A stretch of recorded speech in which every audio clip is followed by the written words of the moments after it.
bienvenue dans notre nouvelle capsule Découvrir et aimer Jésus. Le monde dans lequel on vit est un monde qui compare sans arrêt, qui met des points, qui classifie, on met des podiums un peu partout. Je me souviens en primaire et en humanité, soit en fin de sixième, en fin de troisième et en réto, il y avait toujours les remises de prix pour chaque cours, physique, maths, sciences. Il y avait le meilleur élève qui recevait un beau livre dans la matière où il avait excellé. Une pédagogie d'un autre temps.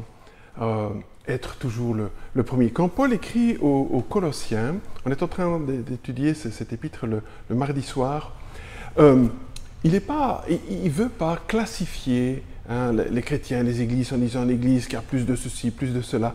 Ce qu'il cherche, c'est de rendre cette Église, de nous rendre dépendants de la première des personnes, la plus importante, Jésus-Christ. Dans cette partie de l'épître, ce qu'on appelle l'hymne christologique, un poème, un condensé théologique tellement fort sur Jésus, il y aurait beaucoup de choses à dire, mais par 3 fois, il va utiliser le mot « premier » pour parler de Jésus, parler de sa primauté dans l'Église, dans la vie chrétienne. On pense, et en lisant l'épître, on se rend compte qu'il y a un petit groupe là dans la périphérie de cette communauté qui croient certainement à Jésus, qui sont prêts à adhérer à beaucoup de choses dites par Jésus, mais Jésus fait partie d'un ensemble d'autres entités, d'autres priorités. Jésus est certes important, mais n'a pas la première place. Et par 3 fois, dans ce texte, Paul va utiliser l'expression « premier ». Il est le premier-né d'entre les morts, il est le premier-né de la création. Et une 3e fois, enfin, afin d'être en tout le premier. Juste quelques mots pour attiser notre passion pour Jésus. Paul dit au verset 15, « Il est le premier-né de toute la création ».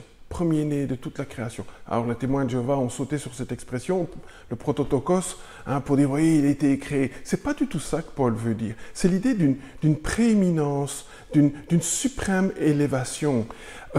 Jésus est le plus haut de toute la création. Et dans le texte, il dit un peu plus loin, c'est par lui, c'est pour lui, c'est en lui que tout a été créé. Il est au-dessus de la création, il maintient la création, il l'a créée.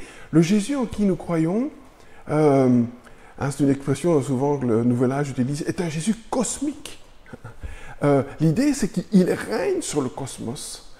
Et Jésus disait aux pharisiens, avant qu'Abraham soit né, je suis. Il était là avant la création, il sera là après la création. Il occupe cette place primordiale. Et c'est interpellant pour nous aussi. Il doit occuper cette place dans notre vie. Il est aussi, le texte dit, le premier-né d'entre les morts. De nouveau, c'est une expression qui ne doit pas nous faire peur. C'est vraiment l'idée que sa résurrection est la première d'une longue série. Et Paul dit dans l'Épître aux Corinthiens, il est les prémices de ceux qui sont décédés. Il est la première résurrection. Il est celui qui va accorder la vie, qui nous donne la vie. Et dans ce texte, on voit que le premier-né de la résurrection, mais aussi le premier de la réconciliation. L'évangile dans lequel nous croyons, quand Paul le dit ici, c'est un évangile, c'est une bonne nouvelle qui s'adresse au monde entier. Il dit, tout a été réconcilié par lui. Tout, et nous aussi. Est-ce que nous sommes bien au clair avec ça? Est-ce que pour nous, le Christ est vraiment le premier à être ressuscité, nous accorder la vie, le premier à nous réconcilier avec Dieu? On parle beaucoup d'épanouissement de l'homme aujourd'hui. Moi, je crois que notre plus grand besoin, est d'être d'abord réconcilié avec Dieu. Et Paul nous dit que ce Jésus en qui nous croyons, il est le premier à être ressuscité et nous accorder la vie de Dieu. Et puis, il utilise une 3e fois l'expression premier, afin d'être en tout le premier. Jésus, dans notre vie, il vient pour occuper en tout la première place. Et ça doit se voir dans notre vie, dans notre agenda, dans notre temps, dans nos priorités, dans ce que nous recherchons. C'est le Christ en premier. Et je sais que quand on parle de cela, Christ en premier, on touche la question des priorités. On parle beaucoup aujourd'hui de hiérarchie des priorités. Le souci, c'est que quand on parle des priorités, on réalise que dans nos vies, mais il y a beaucoup de choses qui sont prioritaires. Hein? Être un bon père, c'est une priorité. Être un bon époux, c'est une priorité. Être un bon employé, avoir des relations authentiques, saines avec les autres, c'est une priorité. Prendre soin de son corps, temple du Saint-Esprit, c'est une priorité. Et donc, on a l'impression que, oui, mais tout est prioritaire. Je crois que ce que Paul veut nous dire, ce que Jésus disait aussi de manière parfois très abrupte, si tu ne me préfères pas à tout, c'est vraiment l'idée que Christ, priorité, va me permettre de vivre toutes les autres priorités secondaires convenablement. Je prends un exemple. Quand j'aime Jésus par-dessus tout, je pourrais aimer ma femme comme Christ aime l'Église. En fait, mettre le Christ à la première place, c'est pas délaisser les autres choses. Non, c'est l'inclure dans toutes les priorités de ma vie. Et le fait qu'il sera ma priorité dans mon temps, dans ma passion, il va m'équiper pour être un bon père, un bon grand-père, un bon mari, un bon employé, un homme qui sait respecter toutes les priorités. Vous avez probablement tous déjà fait cette activité avec des vélos dont le centre était décentré, avec des roues un plus grandes, plus petites. Et on se rend compte combien c'est difficile de rouler comme cela. Christ, dans notre vie, vient comme la priorité.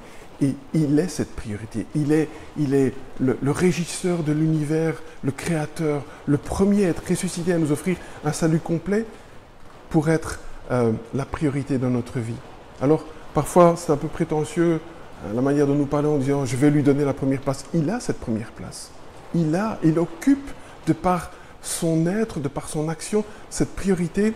Et ce texte est en train de nous dire « plus je vais lui accorder cette priorité dans ma vie, plus je pourrai faire face à toutes les priorités auxquelles je suis appelé et le faire convenablement ». Paul disait « Christ, c'est plus moi qui vis, c'est le Christ qui vit en moi.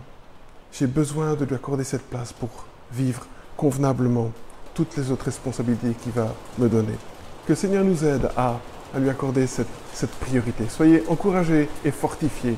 À bientôt.